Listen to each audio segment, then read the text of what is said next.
रचनात्मक जो भागना ना सिखाता हो, जीना सिखाता हो, उस संबंध में कुछ कहें। पहली तो बात यह कि ध्यान पलायन नहीं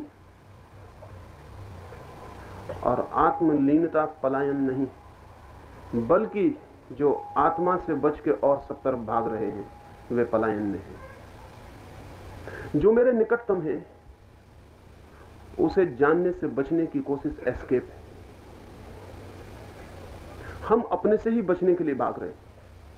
और मजा यह है कि भागने वालों की यह भीड़ अगर कोई अपने को जानने जाता है तो उससे कहते हैं तुम जिंदगी से भागते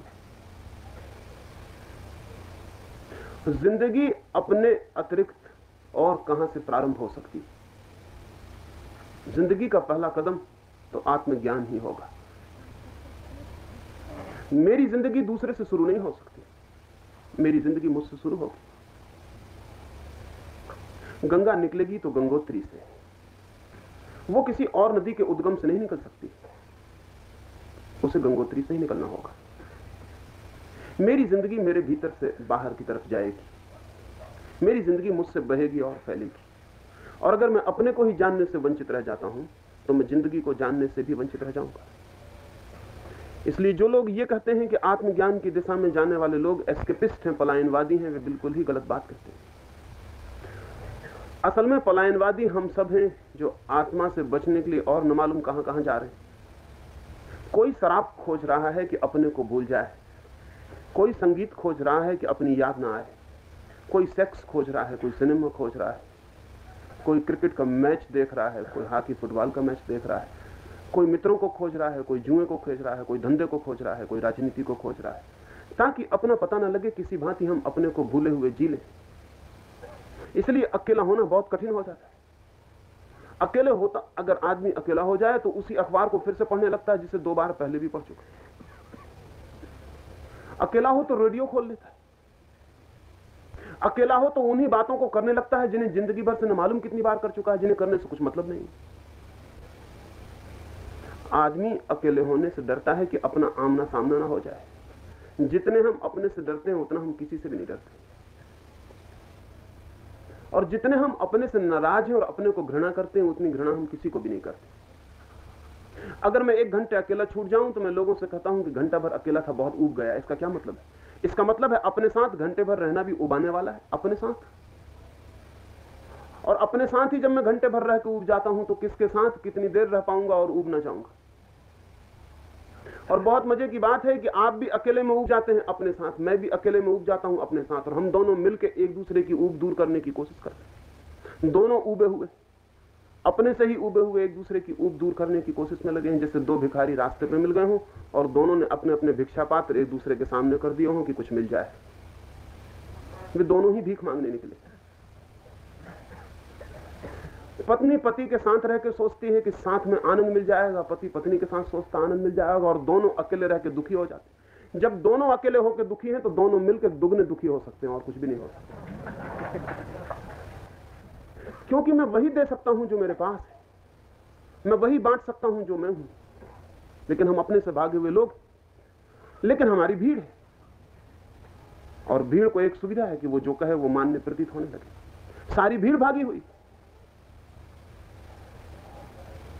इसलिए जो अपनी तरफ लौट रहा हो लगता है एस्केप कर रहा है, पलायन कर रहा है, जिंदगी से भाग रहा है। सच तो यह है कि जिंदगी अगर खोजनी हो तो पहले तो अपने पर ही आना होगा, वहीं से यात्रा शुरू हो सकती है जीवन के आनंद की। और जब मैं कहता हूं जीवन ही प्रभु है तो इसका यह मतलब नहीं है कि मैं अपने को छोड़ के जो है वो जीवन है। मेरा जीवन मुझसे ही शुरू होता है, और जब मेरा जीवन बढ़ेगा तो धीरे धीरे मेरा मैं ही बढ़ेगा, फैलेगा। ये वृक्ष मुझ में समा जाएंगे और लोग भी मुझ में समा जाएंगे, चांद तारे भी मुझ में समा जाएंगे। जितना बड़ा ये मेरी चेतना फैलती चली जाएगी उतना ही बड़े आनंद, उतने ही बड़े जीवन को मैं उपलब्ध होता चला। लेकिन जिसे फैलना है उसका पता तो होना चाहिए, वो कौन हूं मैं। लेकिन हम कहते हैं कि नहीं, ये तो जिंदगी से भागना हो जाए। मैंने सुना है एक आदमी की शादी हुई तो वो जिंदगी में रोज ही शराब पीता रहा था। शादी के बाद भी 2 वर्ष तक कोई सौंदर्य, न कोई सत्य, न कोई संगीत, न जीवन में कोई रस, न कोई आनंद। लेकिन फिर भी इसको हम कहते हैं जिंदगी। अगर यही जिंदगी है तो फिर मौत क्या होती? सिर्फ सांस लेने का नाम जिंदगी है? सिर्फ रोज सुबह उठाने का नाम जिंदगी है? सांझ सो जाने का नाम जिंदगी है? रोज खाना पचा लेने का और खाने को शरीर के बाहर फेंक देने का नाम जिंदगी है? अगर यही जिंदगी है तब तो ठीक है, लेकिन इतनी सी जिंदगी से कोई राजी नहीं। जिंदगी में और फूलों की अपेक्षा है, वे कभी खिलते हुए मालूम नहीं पड़ते, लेकिन फिर भी हमें शक नहीं आता। शक न आने का कारण यह है कि आसपास हमारे जैसे ही लोग पड़ता है। इसलिए अक्सर ऐसा हुआ है कि हमारे बीच जो आदमी जिंदगी की तरफ गया है वो हमें उल्टा मालूम पड़ता है कि हमसे उल्टा जा रहा है। कोई सुकरात या कोई कृष्ण या कोई बुद्ध हमें उल्टा मालूम पड़ता है। हमारी जिंदगी छोड़ के कहां जा रहे हो? हम जिंदा रह रहे हैं, तुम भाग कहां रहे हो? अगर हम जिंदा हैं, यही जिंदगी है, तो मैं कहूंगा कि वो भागने वाले ही ठीक है। वे हमसे बृहत्तर जिंदगी को उपलब्ध हो जाते हैं। कहां है बुद्ध की शांति हमारी जिंदगी में, और कहां है कृष्ण का आनंद, कहां है लाओसे का रस हमारी जिंदगी में? नहीं। लाओसे की जिंदगी में एक बहुत अद्भुत घटना है। लाओसे एक नदी के किनारे बैठ के मछली पकड़ रहा है, जाल डाल दिया है, बैठा हुआ है।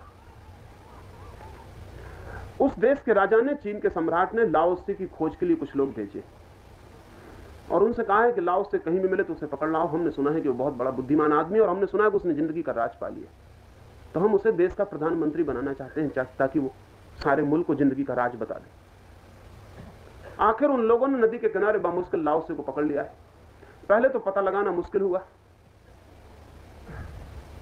क्योंकि लाओसे कभी एक जगह टिकता ही ना था। सिर्फ मरे हुए टिकते हैं, जिंदा तो बहते चले जाते हैं, बढ़ते चले जाते हैं। मरे हुओं को जहां छोड़ दो वहीं टिके रहते। तो लाओसे का कोई ठिकाना ना था। जिस गांव में गया लोगों ने कहा हाँ लाओसे था, लेकिन लाओसे तो हवा की तरह आया और गया, वो किसी और गांव में होगा। बामुश्किल उस नदी के किनारे उन लोगों ने उसे जाके पकड़ लिया। वो मछलियों को पकड़ने के लिए जाल डाल के चुपचाप बैठा। उन्होंने जाके कहा लाओसे, क्या पागलपन कर रहे हो, फेंको इस जाल को, देश का सम्राट तुम्हें प्रधानमंत्री बनाने को उत्सुक है। लाओसे ने गौर से उन्हें देखा और उनसे कहा कि सुनो एक बात, मैंने सुना है कि तुम्हारे सम्राट के महल में एक सोने का कछुआ है। एक कछुए के ऊपर सोने की परत चढ़ा दी गई है। कहां है? वो बहुत प्राचीन है, हजारों साल से बाप दादों से चला आ रहा है। उसकी पूजा होती, उसे सिंहासन पर बिठाया है, उसके आसपास लाखों की हीरे जवाहरात जड़े। लाओसे ने कहा वही मैं पूछता हूं, है ना ऐसा कछुआ? कहा ऐसा कछुआ है। लाओसे ने कहा पास में एक कछुआ पड़ा हुआ था, रेत में लेट रहा था, कीचड़ में खेल रहा था। लाओसे ने कहा सुनो मुझसे, अगर तुम इस कछुए से कहो कि हम तुम्हें सोने की वर्क चढ़ा के और सिंहासन पर बिठा देंगे, तो ये वहां जाना पसंद करेगा या मिट्टी में ही लौटता रहेगा? उन लोगों ने कहा कि पागल होगा अगर ये वहां जाना पसंद करे, क्योंकि वहां सिंहासन पर बिना मरे कोई बैठ ही नहीं सकता, वहां मर जाना पड़ेगा तभी सोना चढ़ेगा ऊपर। तो लाओसे ने कहा कि हम भी यही ठीक है, हम भी सिंहासन पर नहीं बैठते, क्षमा करो, वापस लौट जाओ। उन्होंने कहा तुम पागल हो गए हो, जिंदगी को छोड़ते हो, प्रधानमंत्री का मौका मिल रहा है। उसने कहा हम पूरी तरह जिंदा हैं, हम जरा भी कम जिंदा नहीं, हम पूरी जिंदगी का मजा ले रहे हैं। और अपने प्रधानमंत्रियों से, अपने सम्राट से कह देना अगर जिंदगी को पाना हो तो लाओसे के पास आ जाएं, और लाओसे को जिस दिन मरना होगा उनके पास आ जाएगा। उनमें से एक ने कहा कि एस्केपिस्ट मालूम होते हो, पलायनवादी मालूम होते हो, कहां इतना बड़ा मौका मिल रहा है, उसे छोड़ के भाग रहे हो। लाओसे ने कहा कि तुम ये कहते हो और अगर मैं जाऊंगा तो ये कछुआ मुझ पर हंसेगा, ये मछलियां मुझ पर हंसेंगी, हवाएं मुझ पर हंसेंगी, वृक्ष मुझ पर हंसेंगे कि फंस गया पागल, जिंदगी को छोड़ के कहां जा रहा है। जिंदगी कहां है ये ठीक से हम समझ लें तो पलायन क्या है ये भी समझ में आ जाए। जिंदगी कहां है? जहां हम जी रहे हैं वहां जिंदगी है नहीं। हमने बहुत गहरी भूल कर ली है, हमने जीवित रहने के रास्तों को जिंदगी समझ लिया, हमने आजीविका की व्यवस्था को जिंदगी समझ लिया है।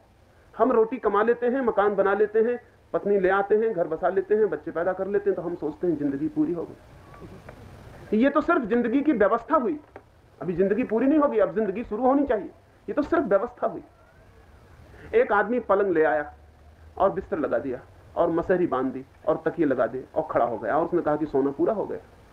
वो सोया नहीं उस मसहरी पर, वो उस बिस्तर पर लेटा नहीं, उसने कहा इंतजाम तो पूरा कर लिया, अब सोना पूरा हो गया। लेकिन बिस्तर का पूरा इंतजाम सोना नहीं, सिर्फ सोने का प्रारंभिक कदम। जिसे हम जिंदगी कह रहे हैं वो सिर्फ आजीविका की व्यवस्था है और हम उसी में खो गए, और करीब करीब ऐसा है कि हम उसी में खोए खोए मर जाते। जिंदगी जीने का हमें मौका ही नहीं मिलता, वो मिलेगा भी नहीं। जिंदगी की व्यवस्था बाहर हो सकती है, जिंदगी भीतर है। इस राज को ठीक से समझ लेना जरूरी है। जिंदगी की व्यवस्था बाहर हो सकती है, जिंदगी भीतर है। पलंग बाहर हो सकता है, जिसे सोना है वो भीतर है।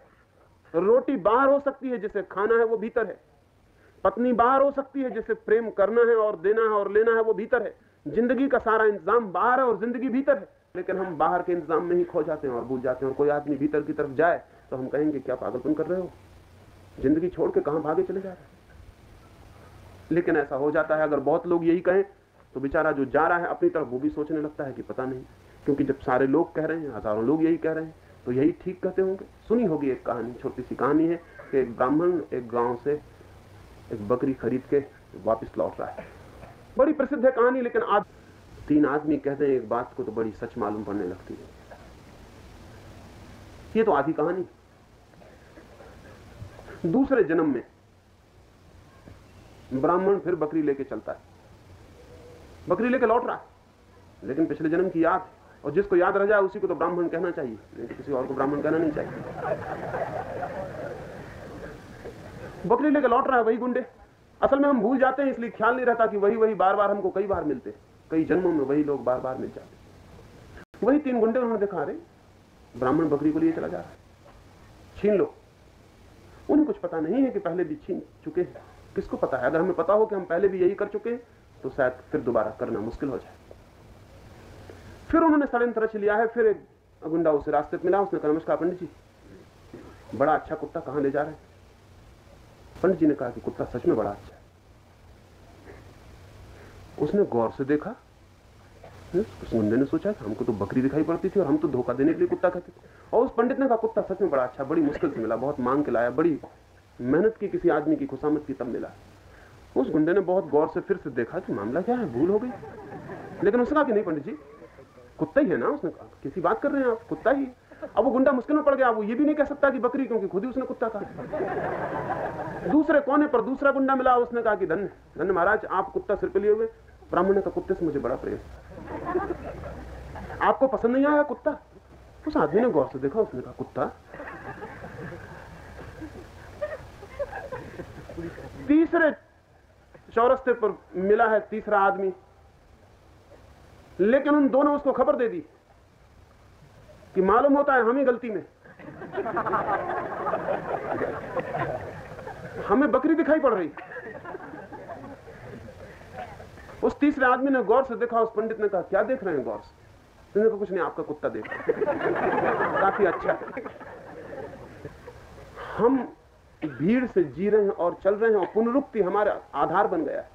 चारों तरफ जो है वो हमें स्वीकार हो जाता है। और अगर पुनरुक्ति की जाए बार बार असत्य की भी, तो वो सत्य मालूम पड़ने लगता है। ये बात बहुत बार दोहराई गई है कि सन्यासी वो है जो भाग रहा है जिंदगी से। जो भाग रहा है वो सन्यासी तो क्या है, ग्रस्त भी नहीं है। सन्यासी होना तो बहुत मुश्किल है। जो जिंदगी को जी रहा है वो सन्यासी, और जो सिर्फ जिंदगी जीने का इंतजाम कर रहा है और जी नहीं रहा है वो ग्रस्त है। जो सिर्फ जिंदगी का इंतजाम कर रहा है और जी नहीं रहा है वो ग्रस्त है, और जो जिंदगी को जी रहा है वो सन्यासी। अगर भागने की भाषा में सोचना हो तो ग्रस्त जिंदगी से भागा हुआ हो सकता है, सन्यासी भागा हुआ नहीं हो सकता। लेकिन हम भागे हुए सन्यासियों को जानते हैं। असल में हमने भागे हुओं को ही सन्यासी समझ रखा है, इसलिए बड़ी भूल हो गई। सन्यासी और जिंदगी से भागेगा तो फिर जिंदगी को जिएगा कौन? फिर जिंदगी को जिएगा कौन? और सन्यासी अगर जिंदगी से भागेगा तो परमात्मा को फिर जानेगा कौन? क्योंकि कहीं अगर परमात्मा है तो जिंदगी में ही छिपा है। नहीं, सन्यासी जिंदगी को जीता है उसकी परिपूर्णता में। लेकिन निश्चित ही परिपूर्णता में जीने के लिए बहुत सी बातें उससे छूट के गिर जाती हैं। आप ये मत सोचना कि वो छोड़ देता है। अब मेरे हाथों में कंकड़ पत्थर भरे हो और मुझे हीरों की खदान मिल जाए और मैं पत्थर छोड़ दूं हाथ से और हीरों की खदान से हीरे बीनने लगूं, आप कहें कि आदमी बड़ा पागल मालूम होता है, इसने कंकड़ पत्थरों का त्याग कर दिया। तो पागल मैं हूं या आप? आपको हीरे नहीं दिखाई पड़ रहे हैं, आपको हीरे की खदानें नहीं दिखाई पड़ रही हैं, आपको सिर्फ इतनी दिखाई पड़ रहा है कि मेरे हाथों में कंकड़ पत्थर थे, वो मैंने छोड़ दिए, मैं बड़ा त्यागी हूं। अब तक किसी सन्यासी ने कोई त्याग नहीं किया, सिर्फ नासमझ त्याग कर लेते हो। बात दूसरी, सन्यासी तो और बृहत्तर आनंद को उपलब्ध हो जाता है, इसलिए क्षुद्र से उसे हाथ खाली करने पड़ते हैं। वो हाथ से छोड़ता नहीं है, चीजें छूट जाती हैं, बेमानी हो जाती। अगर आपको हीरा मिल जाए तो आप पत्थर को हाथ में लेके चलेंगे, या कि पत्थर आपको छोड़ना पड़ेगा? नहीं, पता ही नहीं चलेगा कि कब पत्थर हाथ से छूट गया और हीरा आ गया। हाँ, दूसरे जिनके हाथों में अभी भी पत्थर है वो समझेंगे कि बड़ा त्यागी आदमी, उन्हें वो हीरा दिखाई नहीं पड़ रहा। और कुछ ऐसे हीरे हैं जो दिखाई नहीं पड़ते, धर्म का उन्हीं हीरों से संबंध है जो दिखाई नहीं पड़ते। कुछ ऐसे भोग हैं जो दिखाई नहीं पड़ते। सन्यासी वो नहीं है जिसने भोग छोड़ दिया, सन्यासी वो है जो भोग की पूर्णता को उपलब्ध हुआ, जो अब परमात्मा को भी भोग रहा है। इसे ठीक से ही समझ लेना, जो परमात्मा को भी भोग रहा है। जो भोजन कर रहा है तो सिर्फ भोजन ही नहीं कर रहा, भोजन में परमात्मा का स्वाद भी समाविष्ट है। और जो अगर आपके सुंदर चेहरे को देख रहा है तो आपके सुंदर चेहरे को ही नहीं देख रहा, आपके भीतर से जो सौंदर्य की अनंत धारा जुड़ी है प्रभु से, वो भी उसे दिखाई पड़ गई। सन्यासी का अर्थ है वो जिसने भोग का राज जान लिया, जिसने जीवन के रस की उपलब्धि की कला कीमिया सीख ली। लेकिन हम तो यही सोचते रहे कि भागने वाला सन्यासी, भागने वाला रुग्ण है, सन्यासी नहीं। भागने वाला विक्षिप्त है, भागने वाला जो हाथ में था कंकड़ पत्थर वो भी छोड़ दिया है, और हीरे तो उसे मिले नहीं, वो बड़ी मुश्किल में पड़ गया। इसलिए जिसे हम इस देश में सन्यासी कह रहे हैं या सारी दुनिया में, वो बड़ी मुश्किल में पड़ा हुआ आदमी। उसने घर भी छोड़ दिया, पत्नी भी छोड़ दी, बच्चे भी छोड़ दिए, और परमात्मा भी उसे मिला नहीं। वो त्रिशंकु की भांति बीच में अटका रह गया। मुझे कितने सन्यासी मिलते हैं रोज, अगर सबके सामने मुझसे बात करते हैं तो आत्मा परमात्मा की बात करते हैं। एकांत में मुझे मिलते तो कहते हैं हम बड़ी मुश्किल में पड़ गए, क्योंकि जो था वो हमने छोड़ दिया है और जो मिलने की आशा थी वो। और ध्यान रहे कि आज तक पृथ्वी पर ध्यान से बड़ी औषधि नहीं खोजी जा सकी।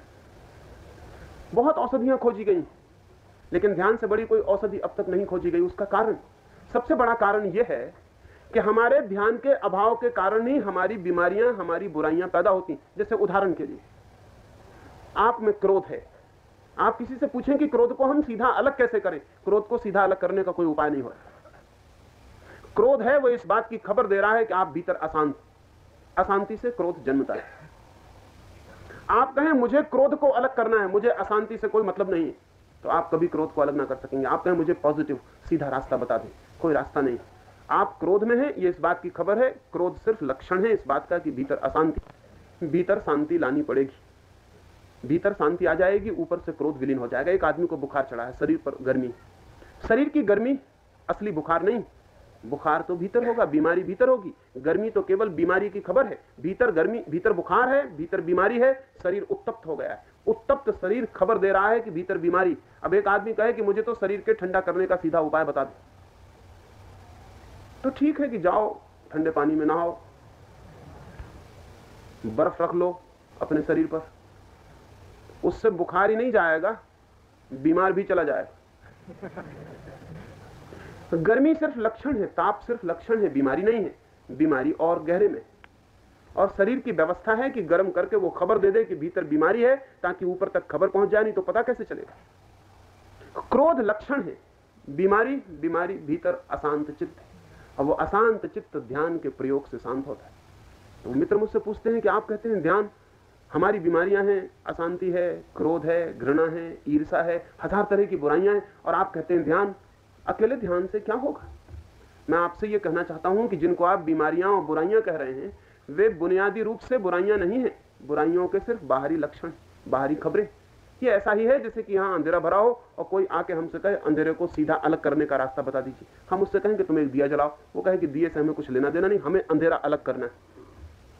हमें तो अंधेरे को अलग करने का डायरेक्ट रास्ता चाहिए, सीधा रास्ता चाहिए। ये दिए में जलाने की झंझट में हम ना पड़ेंगे, अंधेरे को दूर करना है। उसकी बात तो ठीक है, वो कहता है अंधेरे को दूर करना है तो दिया क्यों जलाएं? आप अंधेरे को काटने की कोई तरकीब बता दें, कोई तलवार हो जिससे अंधेरा कट जाए, कोई डब्बे हो जिसमें अंधेरे को पैक करें और फेंक आएं, कोई ऐसी तरकीब बताएं कि अंधेरे से सीधे निपटारा हो जाए।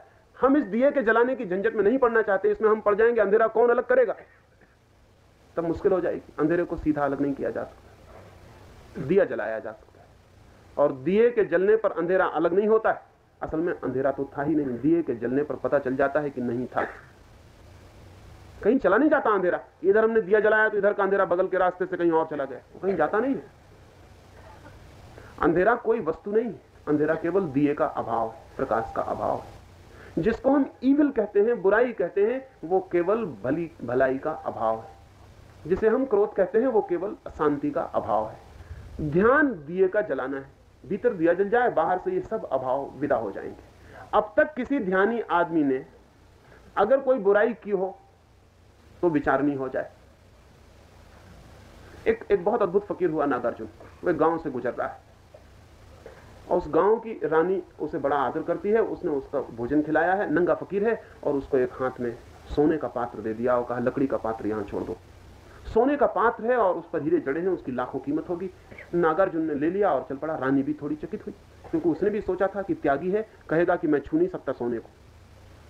हम त्यागी को ऐसे ही पहचानते, हम त्यागी को भी सोने से ही पहचानते हैं। जब तक वो ये न कहे कि हम छू नहीं सकते सोने को, तब तक हम त्यागी को नहीं पहचानते। जब कोई त्यागी कहता है ये सब मिट्टी है, हम नहीं छूते, लेकिन मिट्टी को तो वो रोज छूता है और सोने को इंकार करता है। अगर मिट्टी ही है तो बेफिक्री से छुओ, नहीं, लेकिन वो कहता है सोना मिट्टी है, हम ना छुएंगे, और मिट्टी को मजे से छू लेता है। तब जरा शक होता है कि सोना मिट्टी नहीं। वो कह रहा है कि सोना मिट्टी, लेकिन उसको सोना सोना दिखाई पड़ रहा है। उस रानी ने उसको फकीर को कहा कि अरे आपने मना नहीं किया, कहना था कि ये सोने का पात्र। उसने कहा कैसा सोने का पात्र, कहाँ का सोने का पात्र? उस रानी ने कहा मैंने लाखों रुपए खर्च किए हैं इस पर। उसने कहा वो तेरी नासमझी होगी, और तू जान, तेरा काम जान, मुझे क्या मतलब, मुझे इसमें रोटी मांगनी है, पात्र किसी का भी हो, रोटी इसमें खानी, उससे मुझे मतलब, इससे ज्यादा मुझे मतलब नहीं। मुझे पात्र होने से मतलब है, वो लकड़ी का था, सोने का था, काहे का था, वो तुम्हारा हिसाब होगा। हमारा काम इतना है कि इसमें रोटी और दाल रख के हम खा लेते। हमारा इतना काम तो दे देगा ना ये पात्र। उस स्त्री ने कहा उतना तो दे ही देगा, लेकिन मैं सोचती थी कि सोने का है, आप शायद इंकार करेंगे। उसने कहा मैं फकीर आदमी, मुझे सोने से क्या मतलब। आप समझ रहे हैं? उसने कहा मैं फकीर आदमी, मुझे सोने से क्या मतलब। होगा सोने का तो उनके लिए होगा जिनको सोने का मतलब। रानी चकित हुई। फकीर तो चला गया, नंगा फकीर है, सोने का पात्र है, हीरे जड़े हैं, वो चमकते हैं धूप में। गांव के एक चोर को दिखाई पड़ा। उस चोर ने कहा हैरानी, मरे जाते हैं, परेशान हुए जाते हैं, न हीरे मिलते हैं न सोना मिलता है, ये आदमी नंगा आदमी, इसको कहां से इतना बढ़िया पात्र मिल गया। मगर जिंदगी ऐसी है, यहां जो दौड़ता है जिन चीजों के पीछे, उन्हीं को खो देता है। यहां जिंदगी का नियम यह है कि भागो किसी के पीछे और वो भाग खड़ा होगा, और तुम उसकी तरफ पीट करके भागो, वो थोड़ी देर में तुम्हारे पीछे आता हुआ, पता लगाता आता हुआ होगा कि मामला क्या है, आप जा कहां रहे। उस चोर ने कहा लेकिन ये फकीर कितनी देर तक बचा सकेगा इस पात्र को। चोर उसके पीछे हो लिया। फकीर गांव के बाहर मरघट में ठहरा है, एक टूटे खंडर में, बड़ी दोपहरी में। पीछे पदचाप सुनाई पड़ते हैं, तो उसने सोचा मेरे पीछे तो कोई कभी नहीं आता, मालूम होता है इस पात्र के पीछे कोई आ रहा है। यहां दुनिया बड़ी अजीब, यहां आदमियों के पीछे कोई नहीं जाता। हाथ में सोने के पात्र हो तो बहुत लोग चले जाते। यहां आदमी की तो कोई इज्जत नहीं है, हाथ में पात्र काहे का है, ये सवाल है।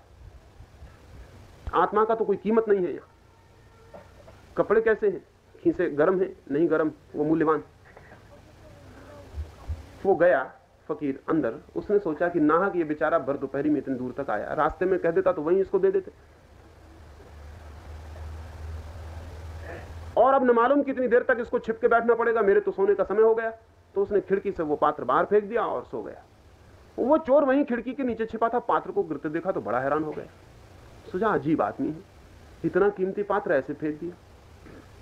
खड़े होकर उसने कहा कि धन्यवाद, मैं तो चोरी करने आया था और आपने पात्र फेंक ही दिया। उस फकीर ने कहा कि मैंने सोचा नाहक तुम्हें चोरी करवाने के लिए मैं क्यों जिम्मेवार बनूं। असल में चोरों के लिए वे सब लोग जिम्मेवार हैं जिनकी तिजोरियों पे ताले। उसने कहा मैं क्यों फिजूल झंझट में पड़ूं।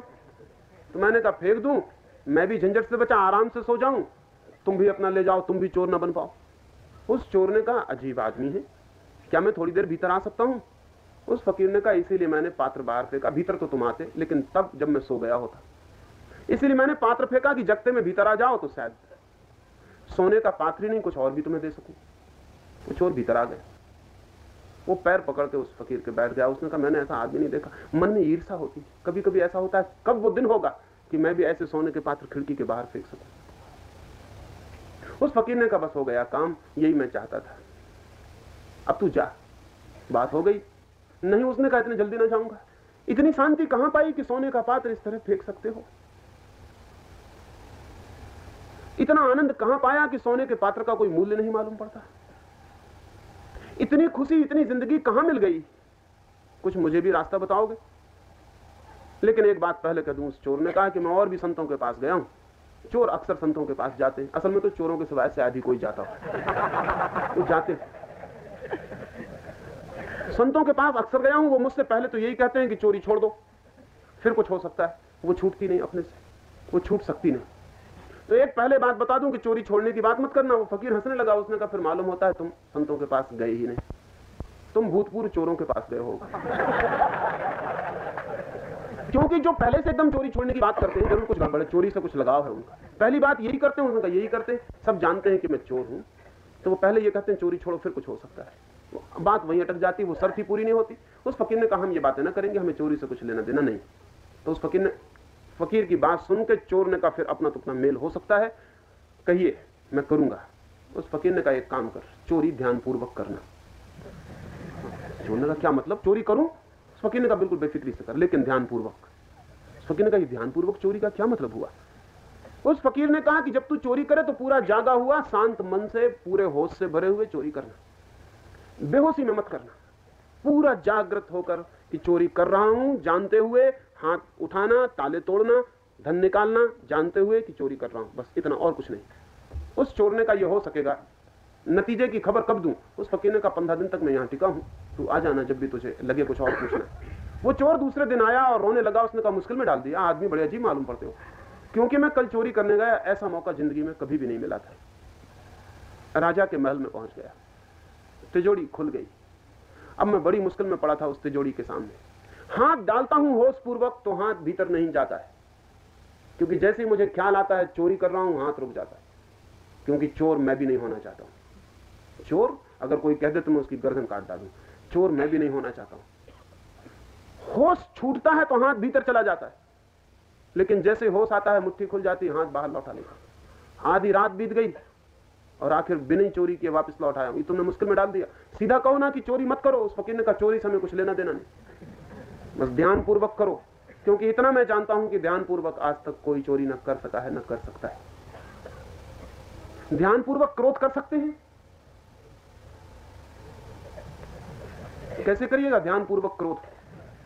एक मेरे मित्र बहुत क्रोधी हैं, वो मुझसे कहते थे कि मुझे कुछ सीधा सरल रास्ता बताइए। तो मैंने एक कागज की पट्टी पर उनको लिख के दे दिया कि अब मुझे क्रोध आ रहा है, और इसको मैंने कहा खीसे में रखो सदा, और जब भी क्रोध आए पहले इसको निकाल के पढ़ना, वापस रखना, फिर क्रोध करना।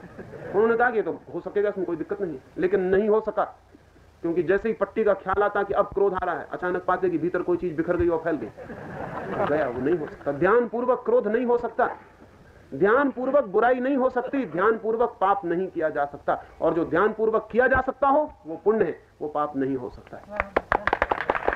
इसलिए मैं चिंता न लें जितनी चिंता इस बात की लें कि आपका जीवन ध्यानपूर्वक हो जाए, एक मेडिटेटिव हो जाए, ध्यानपूर्वक जीने लगे, तब आप पाएंगे कि जिंदगी सब तरफ से बदलनी शुरू हो गई, क्योंकि ध्यानपूर्वक बुरा तो किया ही नहीं जा सकता, फिर वही शेष रह जाता है जो किया जा सकता। पाप और पुण्य की परिभाषा मेरी दृष्टि में यही है। कोई मुझसे पूछता है कि पाप और पुण्य की क्या परिभाषा है, तो मैं यही कहता हूं कि जिसे जागृत होशपूर्वक ध्यानपूर्वक किया जा सके वो पुण्य है, और जिसे ध्यानपूर्वक किया ही ना जा सके वो पाप है। और कोई परिभाषा मेरी समझ में नहीं आती। किसी आदमी की छाती में जानते हुए ध्यानपूर्वक छुरा नहीं भोंका जा सकता। वो छुरा तभी भोंका जा सकता है जब हम ध्यान को खो दें, न फिक्र करें, सबकी वो फिक्र न करें, ध्यानपूर्वक ही हम जीवन में शुभ को कर सकते हैं। अशुभ कभी भी संभव नहीं है। जैसे ही ध्यान, उनकी फिक्र न करें, लेकिन बुराई को अब तक आमूल नष्ट नहीं किया जा सका। आमूल नष्ट करना तो दूर, बुराई रोज बढ़ती चली गई है। जरूर कहीं भूल हो गई। भूल ये हो गई कि हमने बुराई को सीधे मिटाने की कोशिश की है। पिछले 5000 वर्ष की नैतिकता, 5000 वर्ष के साधु संत, 5000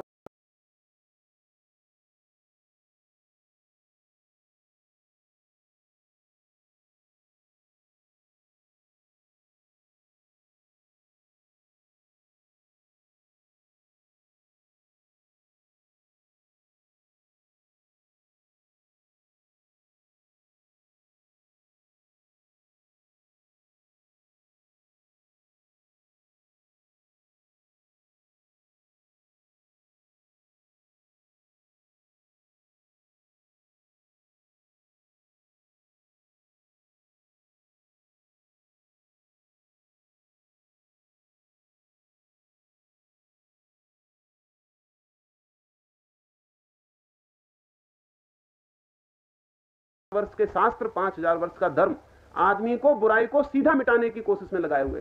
कहता है कि सीधे बुराई को मिटाओ, वो कहता है असत्य मत बोलो, वो कहता है पाप मत करो, वो कहता है चोरी मत करो। इसका परिणाम नहीं हो सका, जरा भी परिणाम नहीं हो सका। चोरी रोज बढ़ती चली गई, पाप रोज बढ़ता चला गया है, रोज बढ़ रहा है। इसमें पापी जिम्मेवार नहीं है, इसमें हमारे पाप का निदान ही, डायग्नोसिस ही भूल भरा है। हमने बात ही गलत की है। अगर किसी आदमी से चोरी न करवानी हो तो ये मत कहिए कि चोरी मत करो, क्योंकि चोरी मत करो इसका कोई अर्थ ही नहीं होता। इसका यही ऐसे अर्थ हुआ जैसे किसी आदमी को बुखार है तो हम उससे कहें कि बुखार को मत लाओ। अब वो आदमी कहेगा क्या बातें आप कर रहे हैं। वो आया है औषधि लेने, आप उसको उपदेश दे रहे हैं। वो कहता है कि हमें औषधि चाहिए, बुखार आ गया, आप कहते तुम बड़े पापी हो, बुखार लाओ ही मत, बुखार बड़ी बुरी चीज है। वो भी राजी होता है कि बुखार बुरी चीज है, वो भी कहता है बुखार में नहीं चाहता। तो हम उससे कहते हैं कि फिर तुम लाए क्यों, लाओ ही मत। वो कहता है कि बात तो समझ में आती लेकिन बुखार आ जाता है। उपाय यही है कि तुम लाओ मत, ये उपाय नहीं।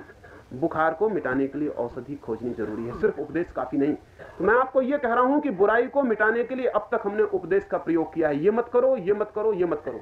न करने से कुछ भी फल नहीं होता, क्योंकि जिसको आप नहीं करते हैं उसके करने की क्षमता आपके भीतर इकट्ठी होती चली जाती है और कभी बहुत विस्फोट से निकलती है। इसलिए अच्छे आदमी जब बुरे होते हैं तो बहुत बुरे होते हैं, बुरा आदमी बहुत थोड़ा ही बुरा होता है। जो आदमी दिन में 2-4 दफे क्रोध कर लेता है वो आदमी कभी किसी की हत्या नहीं कर सकता। इतना क्रोध ही इकट्ठा नहीं कर पाता बेचारा कभी की हत्या कर दे, वो रोज ही निकल जाता है उनका क्रोध। लेकिन जो आदमी 2-4 साल तक क्रोध न किया हो उससे जरा संभल के रहना, क्योंकि अगर उसका विस्फोट हो जाए तो वो हत्या से कम ना करेगा, इससे कम तो उसका काम नहीं होगा, इतना उसने इकट्ठा कर लिया है। जिंदगी में जो बड़े पाप करते हैं वे लोग हैं जो छोटे छोटे पाप न करने की जिद में बहुत से पाप की वृत्ति को इकट्ठा कर लेते। इसलिए कभी अच्छा आदमी जब गिरता है तो बहुत बुरी तरह गिरता है, बहुत खाइयों में गिरता है। अच्छे समाज जब गिरते हैं तो बहुत खाइयों में गिरते हैं। ये हमारा समाज ही बड़ा अच्छा समाज था और आज हम इसे देखें तो आज इससे बुरा समाज पृथ्वी पर दूसरा नहीं। क्या हो गया इस समाज को? इसने छोटी छोटी बुराइयां ना करने की कसम खा ली, इसने इतनी बुराइयां इकट्ठी कर ली हैं भीतर कि अब सब तरफ से फोड़े फुंसियों में फूट फूट के निकल रही। अब पूरा व्यक्तित्व देश का सड़ रहा है। नहीं, मैं ये मानता हूं कि हमने बुराई को मिटाने की दृष्टि ही गलत पकड़ ली। बुराई को अगर मिटाना है, वो जो ईविल है, वो जो अशुभ है, वो जो पाप है, वो क्यों पैदा होता है ये समझना जरूरी है। वो इसलिए पैदा होता है कि मन अशांत है। अशांत मन कितने कितने पाप कर सकता है इसका हिसाब लगाना मुश्किल है। अशांत मन पुण्य तो कर ही नहीं सकता, क्योंकि पुण्य के लिए शांति की भूमिका चाहिए। पुण्य के लिए फूल पुण्य का खिल सके तो शांति की भूमि चाहिए।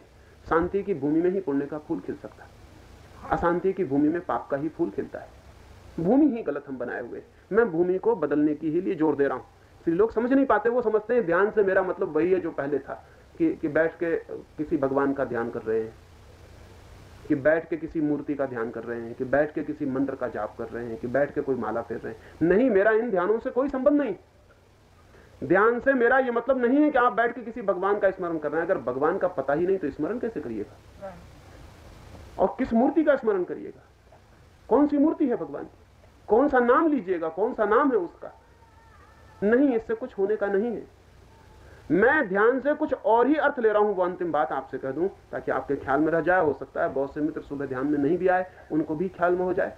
ध्यान से मेरा अर्थ है परिपूर्ण समर्पण, टोटल सरेंडर। वो जो हमारे चारों तरफ विराट जीवन है उसके साथ एक हो जाने की स्थिति, उसके साथ तालमेल बिठा लेने की स्थिति, उसमें डूब जाने की स्थिति, उसमें खो जाने की, लीन हो जाने की स्थिति। और जब कोई व्यक्ति इतनी स्थिति में प्रवेश करता है तो उसके भीतर इतनी शांति उत्पन्न होती है जिसका कोई हिसाब लगाना मुश्किल। क्यों होती है उत्पन्न? इसलिए उत्पन्न होती है कि जब तक हम सारे जगत से अपने को तोड़े रखते हैं, अलग रखते हैं, तब तक हम सारे जगत के गहरे अर्थों में दुश्मन बने होते हैं। और दुश्मन कभी भी शांत नहीं हो सकता। जब तक मैं सारी दुनिया से अलग हूं तब तक सारी दुनिया मेरी दुश्मन है।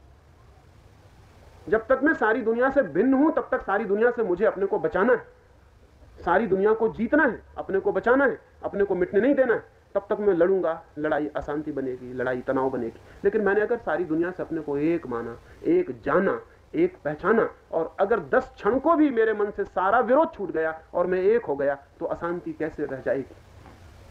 तो चित्त शांत हो जाएगा।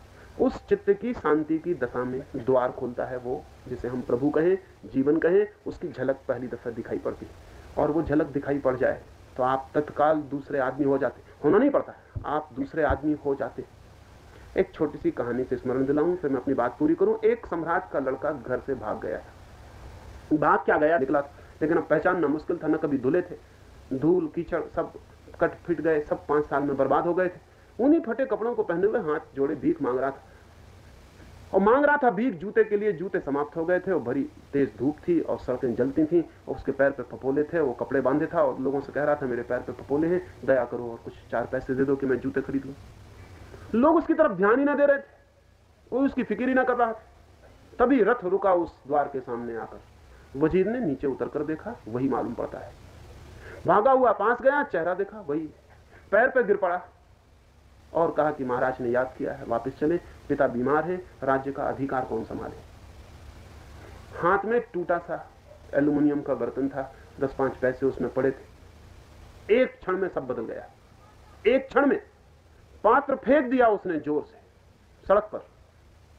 सारे जुआड़ी चौंक के खड़े हो गए। सामने रथ खड़ा देखा, जुआ बंद हो गया, होटल के सारे लोग बाहर आ गए।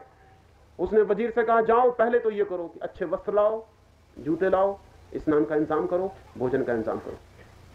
उसकी सब आंखें बदल गई, उसका चेहरा बदल गया। कपड़े अभी भी वही थे, सड़क वही थी, होटल वही, पात्र नीचे पड़ा था, लेकिन अब वो सम्राट हो गया था। होटल के लोगों ने कहा आपका चेहरा एकदम बदल गया। उसने कहा बात मत करो, सोच के बोलो, किससे बोल रहे हो? सम्राट हूं। वजीर कपड़ा है, लोग भागे हैं, कपड़े आ गए हैं, इंतजाम हो रहा है, इत्र छिड़के जा रहे हैं, स्नान करवाया जा रहा है। वो आदमी रथ पे बैठ गया। वे होटल के लोग बड़े उत्सुक हैं कि थोड़ी तो पहचान याद रखना। पर अब बात बिल्कुल बदल गई। पहले वे उसकी तरफ देख भी ना रहे थे, अब वो उनकी तरफ बिल्कुल नहीं देख रहा, वो कहीं और। क्या हो गया? एक क्षण में एक किरण आई, एक स्मरण आया, एक रथ आया द्वार पर, जिसने कहा सम्राट हो तुम। ध्यान की गहराइयों में वो किरण आती है, वो रथ आता है द्वार पर जो कहता है सम्राट हो तुम, परमात्मा हो तुम, प्रभु हो तुम, सब प्रभु है, सारा जीवन प्रभु है। जिस दिन वो किरण आती, वो रथ आता, उसी दिन सब बदल जाता। उस दिन जिंदगी और हो जाती। उस दिन चोर होना असंभव है, सम्राट कहीं चोर होते। उस दिन क्रोध करना असंभव है, उस दिन दुखी होना असंभव है। उस दिन एक नया जगत शुरू होता है। उस जगत, उस जीवन की खोज ही धर्म। इन 4 चर्चाओं में इस जीवन, इस प्रभु को खोजने के लिए क्या हम करें, उस संबंध में कुछ बातें मैंने कही हैं। मेरी बातों से वो किरण ना आएगी और मेरी बातों से वो रथ भी ना आएगा। मेरी बातों से आप उस जगह न पहुंच जाएंगे, लेकिन हाँ, मेरी बातें आपको प्यासा कर सकती हैं। मेरी बातें आपके मन में घाव छोड़ जा सकती हैं। मेरी बातों से आपके मन की नींद थोड़ी बहुत चौंक सकती हो सकता है। शायद आप चौंक जाएं और उस यात्रा पर निकल जाएं जो ध्यान की यात्रा है। तो निश्चित है, आश्वासन है कि जो कभी भी ध्यान की यात्रा पर गया है वो धर्म के मंदिर पर पहुंच जाता है। ध्यान का पथ है, उपलब्ध धर्म का मंदिर हो जाता है। और उस मंदिर के भीतर जो प्रभु विराजमान है वो कोई मूर्ति वाला प्रभु नहीं, वो समस्त जीवन का ही प्रभु। जीवन ही है प्रभु। इस संबंध में इन 4 दिन मेरी बातों को इतनी शांति और प्रेम से